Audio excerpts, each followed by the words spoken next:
The stagecoach rattled into the dusty town of Redemption Creek, Colorado, its wheels cutting through the late summer heat like thunder on dry earth. Violet Harrington sat stiffly on the worn leather seat, clutching her satchel against her chest as if it were a shield. The year was 1878, and she was returning to the one place she swore she would never see again. 8 years had passed since she fled this town with nothing but a broken heart and a name that carried too much shame.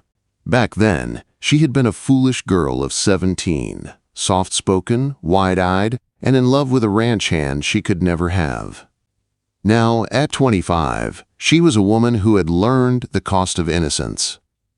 Her honey-blonde hair was tucked neatly beneath a modest bonnet, her simple gray traveling dress pressed and proper. No one, she prayed, would recognize her. Especially not Elijah Montgomery. The coach gave one last shudder before halting in front of the post office. The driver tipped his hat as he opened the door. "Redemption Creek, ma'am," quote. Violet hesitated before stepping down, the dusty air filling her lungs with the scent of home and heartbreak. The town looked almost the same. The general store still stood on the corner, its red and white awning faded but familiar. The Silver Dollar Saloon leaned against its old timbers, the same squeaky sign swinging above the door. And at the far end of Main Street, the small white church with its steeple still pointed heavenward, unchanged by time. "Would you like help with your trunk, Miss Harrington?" the driver asked, wiping sweat from his brow. "Yes, please. I'm staying at Mrs. Wilkins' boarding house." He nodded toward a building down the street. "Fine establishment. Just on your right." Violet thanked him softly and started walking. Each step stirred up memories she had buried deep, laughter echoing under the cottonwoods, whispered promises in the dark, and the sound of her father's furious voice the night he found her with Elijah. She had returned under her mother's maiden name, believing it would protect her from recognition. The town school board had hired her through letters alone, never knowing who she truly was. All she wanted was a quiet life, a chance to teach, to be useful, to atone for her father's sins. The general store door swung open as she passed, and a tall man stepped out. Broad-shouldered, strong-jawed, and wearing a leather vest pinned with a silver star. Violet froze. Her heart pounded so hard she could barely breathe. Elijah Montgomery, older now, his dark hair touched by sun, his once boyish face sharpened by responsibility. She lowered her gaze, hoping the brim of her bonnet would hide her face, but before she could move past, his voice stopped her. "Excuse me, ma'am." Every nerve in her body went still. Slowly she turned.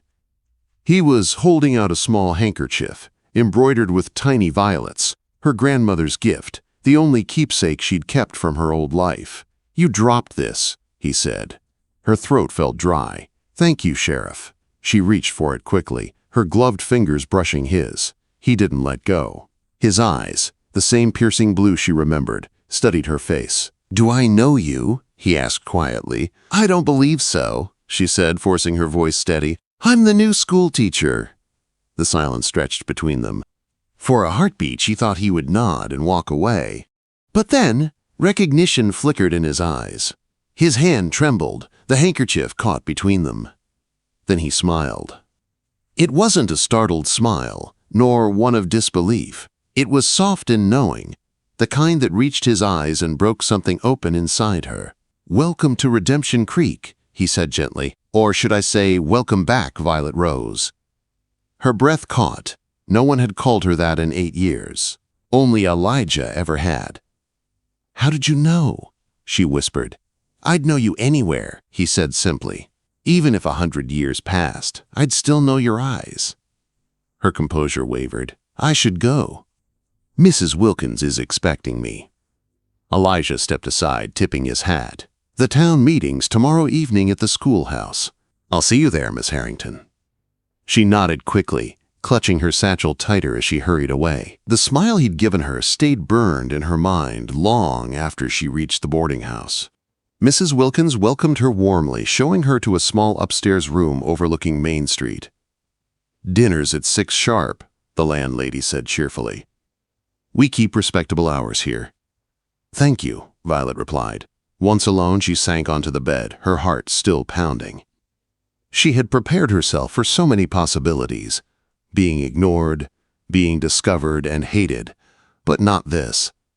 Not Elijah looking at her as though the years had never passed. She moved to the window, peering down to the street. There he was, standing by the blacksmith's shop, speaking with quiet authority. He looked every bit the man he had promised to become. The boy she'd loved was gone. The man he had become, steady, confident, respected, made her heart ache with a mix of pride and fear. Dinner that evening was a polite affair. The two other boarders, an elderly banker and a middle-aged widow, made pleasant conversation. When Mrs. Wilkins mentioned the sheriff, both women smiled knowingly. "Sheriff Montgomery's done wonders for this town," Mrs. Wilkins said proudly. "Used to be full of drunks and thieves. He cleaned it right up."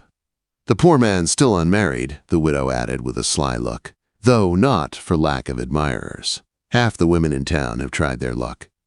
Violet focused on her pie. "He seems capable." Mrs. Wilkins chuckled. "That's one word for him." After dinner, Violet retreated to her room and opened her journal. The lamplight flickered as she wrote, "I have returned to the place that both made and broke me. The house where I grew up belongs to strangers now.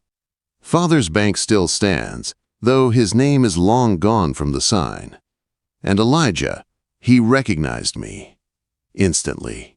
He smiled at me as if the 8 years between us were only yesterday. How can he look at me that way, after everything my father did to his family?" She closed the book, her hands trembling.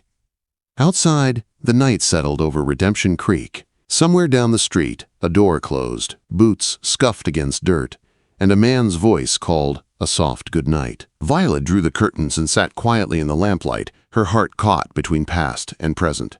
She had returned to Redemption Creek to teach, to make peace. But Elijah Montgomery's smile had changed everything. The next evening, the schoolhouse glowed with the soft light of lanterns as the entire town gathered for the community meeting. Violet smoothed the front of her navy blue dress and took a steadying breath before stepping inside. It was her first real introduction as the new schoolteacher, and she prayed the townsfolk would see only Miss Harrington from St. Louis, not Violet Rose, the disgraced banker's daughter who had vanished after the scandal. Mayor Thornton, a stout man with a bushy mustache and a booming voice, opened the gathering. "Ladies and gentlemen, Redemption Creek is blessed to welcome our new schoolteacher, Miss Violet Harrington." He turned toward her with a proud grin. "She comes highly recommended, and we're fortunate to have her bring her learning to our children." Violet smiled nervously as she stepped forward. The crowd's faces blurred together, some curious, some polite, a few distant. But one pair of blue eyes stood out from the back of the room. Elijah Montgomery leaned against the wall, arms folded, that same faint smile curving his lips. "Thank you, Mayor Thornton," Violet said, her voice trembling only slightly. "I look forward to serving this town's children and helping them find knowledge and purpose. I believe education builds the kind of future every community deserves." Her words drew a small ripple of applause, but her gaze found Elijah again. He wasn't smiling now, just watching her closely, with pride and something else she couldn't name. When the meeting ended, the mayor exchanged pleasantries with her, townsfolk introduced their children, and Violet forced herself to stay composed, to shake hands, to smile. All the while, she felt Elijah's presence, a quiet gravity drawing her attention no matter where she turned. When the crowd finally thinned, she gathered her papers and books. The last to remain was Elijah, standing near the door. The lamplight threw golden shadows across his face. "Miss Harrington made quite the impression," Mayor Thornton said, clapping the sheriff on the shoulder. "Don't you think, Sheriff?" "I do," Elijah replied, his eyes never leaving Violet. "I have no doubt she'll do this town proud." The mayor chuckled. "Good. I'll leave you two to lock up." With that, he stepped outside, his footsteps fading into the night. The silence that followed felt heavy, but not uncomfortable. Violet busied herself arranging her books, pretending not to feel his gaze. "You didn't have to change your name," Elijah said finally, his voice low and steady. "No one would have blamed you for your father's actions." her hand stilled on the desk. "Wouldn't they?" she asked softly. "He stole from this town, from your family. He destroyed everything decent people built here." "That was 8 years ago," Elijah replied gently. "People have moved on. My father was cleared of all charges." "It's over." "After he spent 6 months in prison," she said bitterly, "after you lost your ranch." Quote, Elijah's tone stayed calm, patient. "And none of that was your fault, Violet. You were just a girl." She looked up at him then, her composure slipping. "You should hate me," she whispered. "I left without a word. I was a coward." "I could never hate you," he said simply. "Not then." "Not now." He took a cautious step closer, his boots making a soft sound on the wooden floor. The lamplight flickered between them. "Where did you go?" he asked quietly. "My mother's cousin took me in," Violet said. "In St. Louis. I studied. I became a teacher. Tried to build a life that wasn't shadowed by my father's mistakes." "You did," Elijah said. "You built something good."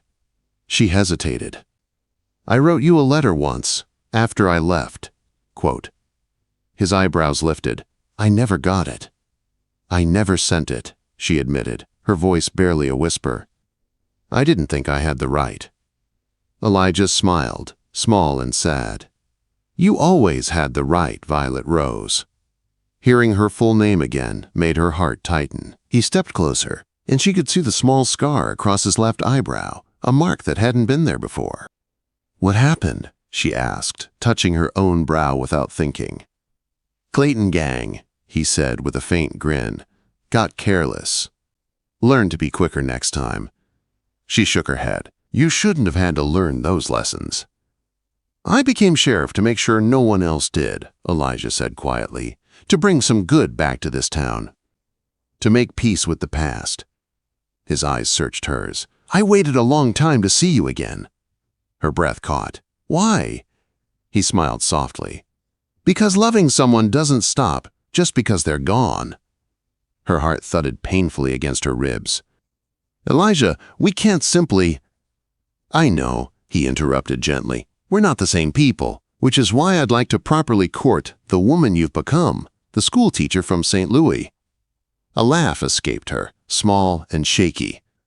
"The sheriff courting the teacher, that will be talk of the town." "Let them talk," he said, eyes glinting. "I'll call on you tomorrow evening. As a guest of Mrs. Wilkins, of course."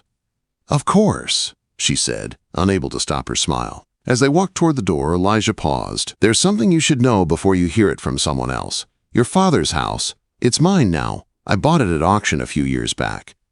Violet froze. "You bought my father's house?" "At first because no one else would," he said. "People thought it was cursed. But later," he met her gaze steadily.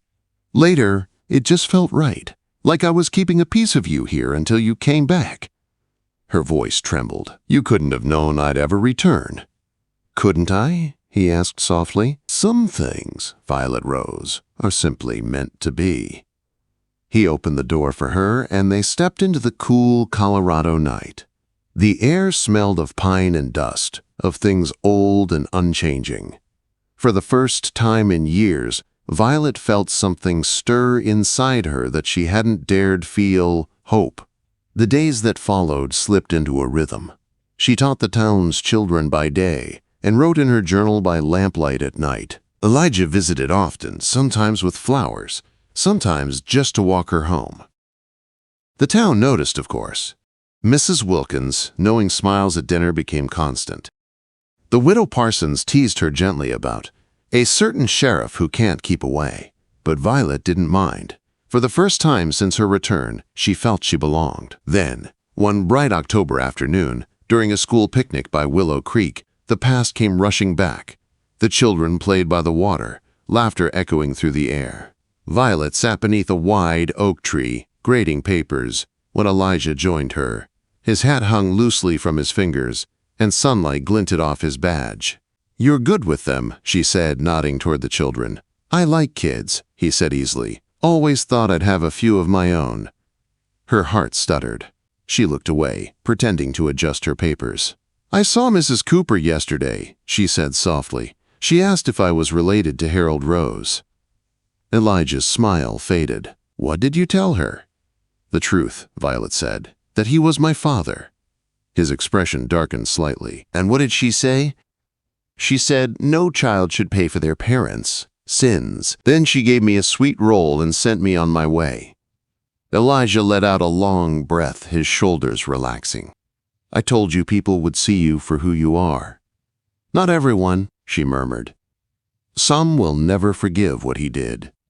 Elijah's hand brushed hers, firm and reassuring. Then we'll forgive enough for both of them. She looked at him, startled by the warmth in his voice, by the quiet certainty that seemed to hold the whole world steady. I bought that house for a reason, he said softly. Not to forget the past, Violet, but because I wanted to build something good where the hurt began. Maybe we both can. And there, under the Colorado sky, Violet realized that redemption wasn't just a town's name. It was a choice, one she was finally ready to make. Sunday morning arrived with a soft golden light spilling over the hills of Redemption Creek. Violet stood in front of her mirror, fastening the buttons of her simple ivory dress. She had agreed to visit Elijah's house, the very place where she had spent her childhood, now his home. Her stomach fluttered with unease and something warmer, something she dared not name. After church, Elijah offered her his arm. Together, they walked up the winding road toward the hill that overlooked the town. The two-story White House came into view, its porch newly painted, the yard lined with flower boxes bursting with color. Violet slowed, her eyes tracing every familiar line of the roof, every window she used to stare out of as a girl. It looks so different, she said quietly. I wanted it to feel alive again, Elijah replied. When I bought it, it was falling apart. Took me years to fix it. At the foot of the porch, she paused. The same porch steps where she'd once waited for her father to come home from the bank, where Elijah had once stolen a kiss before they were caught. Now, it was peaceful again. Are you sure you want to do this? Elijah asked gently. Yes, she said, her voice steady. I'm not running anymore. Quote, inside, the air smelled faintly of pine and wood oil. The fine furniture her father had once boasted about was gone, replaced with sturdy wooden chairs and soft quilts. The heavy wallpaper had been stripped away, the walls painted in warm earth tones. I hope you don't mind the changes, Elijah said as she looked around. The old furniture was sold long before I bought it. I don't mind, Violet said softly, her hand brushing along the banister. It feels like a home again, not a monument to pride. He smiled faintly. There's something I want to show you. From behind one of the bookshelves, Elijah pulled out a small wooden box. Found this under the floorboards in your father's study. Violet's breath caught. It was her mother's jewelry box, the one she thought lost forever. She opened it with trembling hands. Inside lay her mother's pearl earrings, a cameo brooch, and the delicate gold locket with two miniature portraits, her mother's on one side, her own on the other. I thought these were gone, she whispered. I kept them safe, Elijah said, in case you ever came home. Her throat tightened. You really believed I would come back? I knew it, he said quietly, because I still had your letters. She looked up sharply. My letters? Elijah went to his desk and pulled out a bundle tied with a blue ribbon. Your cousin Martha sent them. She found them after you left St. Louis. Violet's hand flew to her mouth.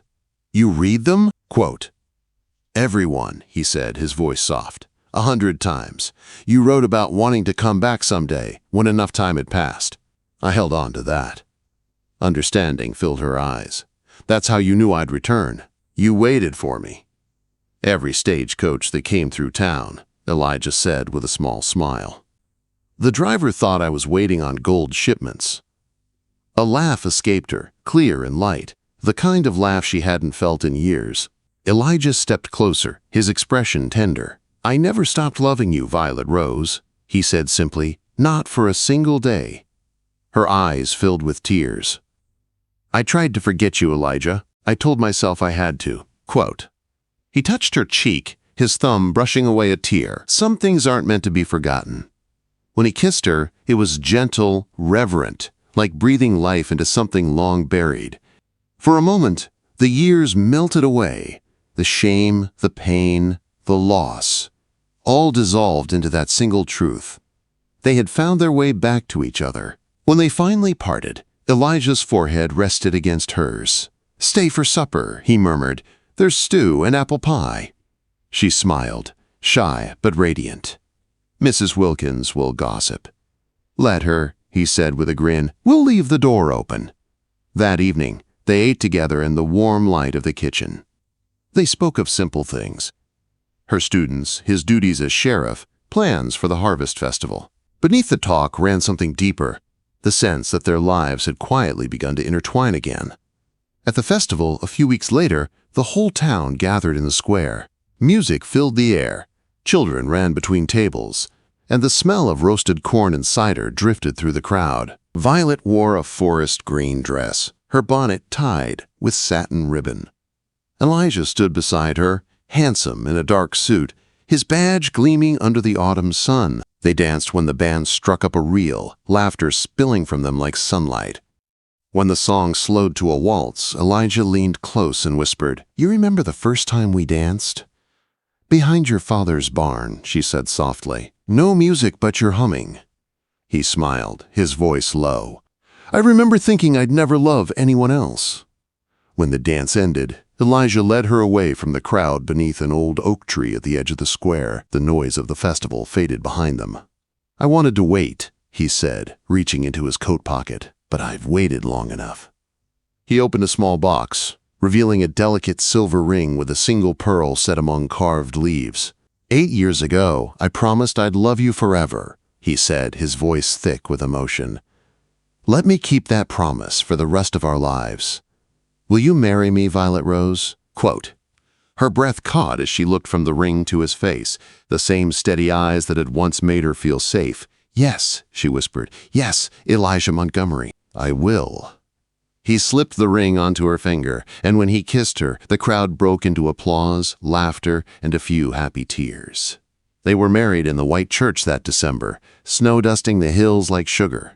The whole town came to celebrate. Even those who had once whispered about her father now smiled and clapped as Reverend Parker pronounced them husband and wife. In the years that followed, Redemption Creek flourished.